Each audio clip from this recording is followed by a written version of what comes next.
Да се грижиш за човек с деменция, това означава да се изправяш пред наистина трудни моменти, нали?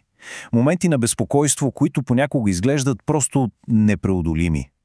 Точно за това днес ще разгледаме няколко изпитани техники за разсейване, които наистина помагат в такива ситуации. И този цитат, той улавя същността просто перфектно, защото съветите, които ще чуете, не са някаква суха теория от учебник. Не. Те идват директно от хора, болногледачи, медицински сестри, които са били, така да се каже, в окопите и знаят какво наистина работи. Добре, ето и нашия план за днес. Първо, ще си отговорим на въпроса защо логиката толкова често се проваля. След това ще разгледаме изкуството на пренасочването. После ще се въоръжим с цял набор от практични инструменти и накрая ще стигнем до най-важната философия – да търсим връзка, а не корекция. И така, започваме с първата част – самото предизвикателство. Сигурен съм, че всеки, който се е грижил за близък, познава до болка онзи момент на безсилие. Момента, в който се опитваш да използваш логика, а това не само, че не помага, ами направо влошава нещата. Ето един такъв сценарий, който е колкото сърцераздирателен, толкова и често срещан. Опитваш се да помогнеш с истината, да облесниш, а това само причинява повече болка.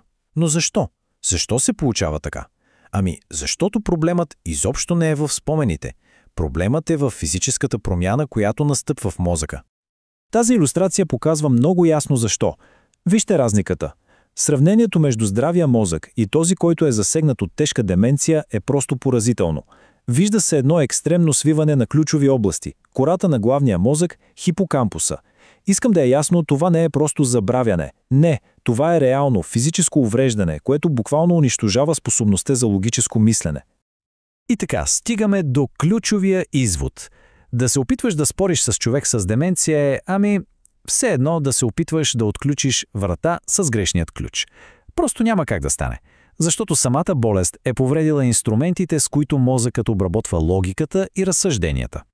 Добре, значи, вече е ясно какво не работи. Сега е време да видим какво всъщност е решението. А то се нарича изкуството на пренасочването. Какво обаче означава това на практика?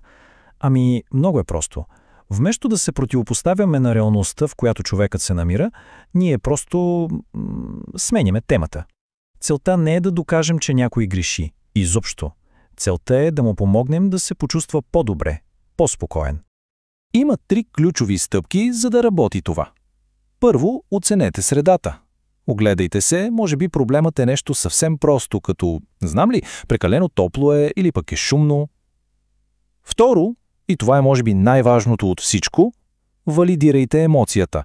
Вместо да кажете «няма за какво да се тревожиш», кажете нещо от рода на «виждам, че това наистина те разстройва».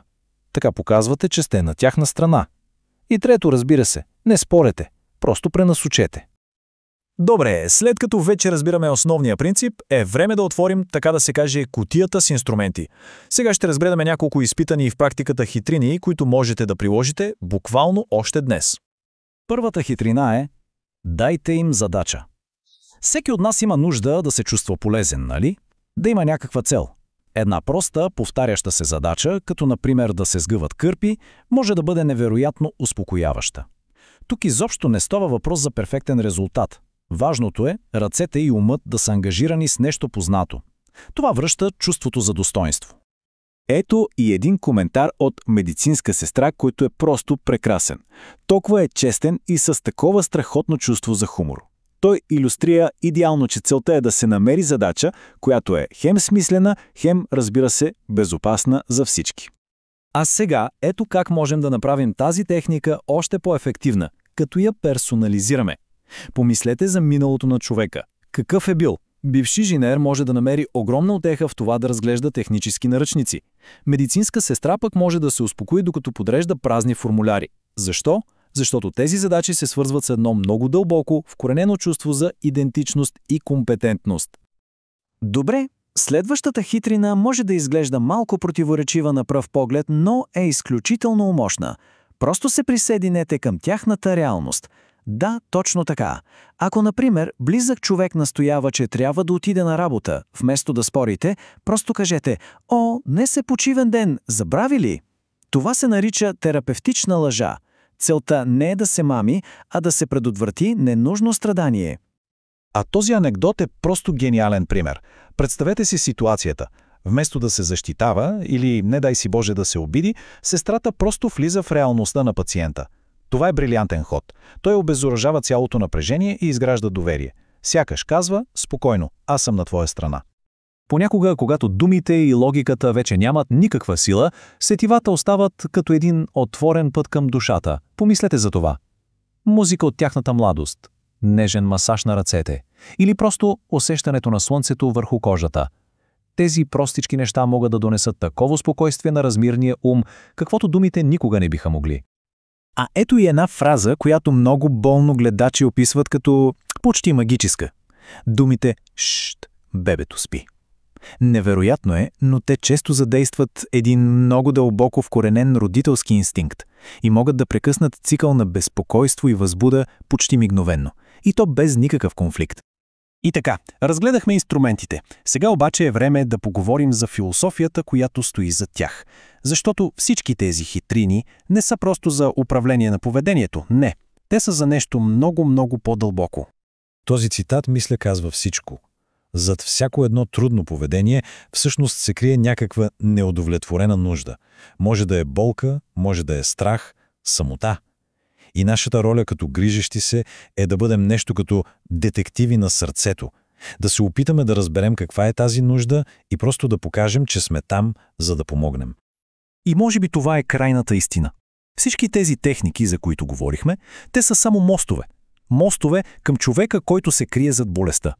Защото целта не е да поправим поведението. Целта е да се свържем, да покажем разбиране и да защитим достойнството на един човек в един свят, който за него става все по-объркващ. И така ще завърша с един въпрос за размисъл. Как можем да превърнем всеки един момент на страдание във възможност за връзка? Защото понякога, знаете ли, най-голямата победа не е да спреш сълзите, а просто да покажеш, че си там, за да ги избършиш.